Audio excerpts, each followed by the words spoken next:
Hey everyone, I'm going to walk you through the BenQ LH730 because I know picking a conference room projector feels like a gamble. Big price tag, bright room, and the fear of ending up with a dim, washed-out image. The link is in the description if you want to check the product details on Amazon, and I'll break down whether this unit actually lives up to the hype or just adds another gadget to the ceiling.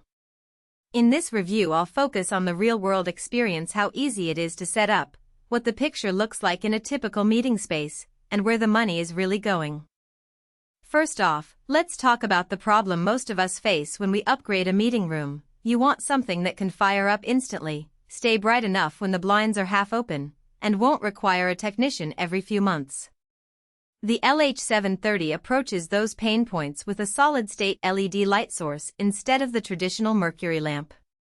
That means there's no monthly filter cleaning, no lamp swaps, and the brightness stays consistent day after day. In practice I've seen that translate into a walk-in-and-go experience. Press the power button and the image is ready within a few seconds, which is a relief when you're juggling a tight agenda. Color accuracy is another hidden cost in many projectors. In a video conference setting you'll have faces, logos, and charts all sharing the screen, and any hue shift can make a brand look off-color or make skin tones look unnatural. BenQ touts 98% Rec. .709 coverage, and in my tests the skin tones stayed true even when I moved the projector farther from the screen. Logos that are usually washed out on cheaper units appeared crisp and vivid. For anyone who runs client-facing presentations or records training sessions, that level of fidelity can actually affect how professional you look. HDR10 support is a feature that sounds flashy but has a practical edge for dynamic video content. When I played a short HDR demo clip, the contrast popped, bright whites didn't blow out and dark sections retained detail. That's useful if your team watches product demos or high-definition video during a meeting.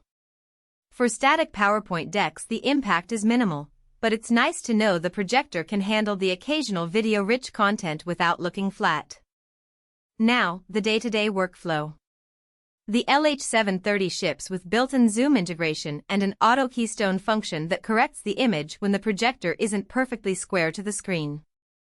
I mounted the unit on a standard ceiling bracket, connected two HDMI sources, and ran a quick calibration using the digital shrink tool.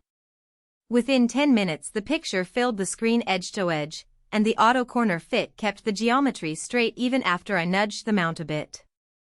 The process feels genuinely designed for non-technical staff. You don't need a professional calibrator to get a clean image. The LED engine also gives you a 3-year warranty with no hourly usage limits, meaning you can run it 24/7 without worrying about a lamp hours clause.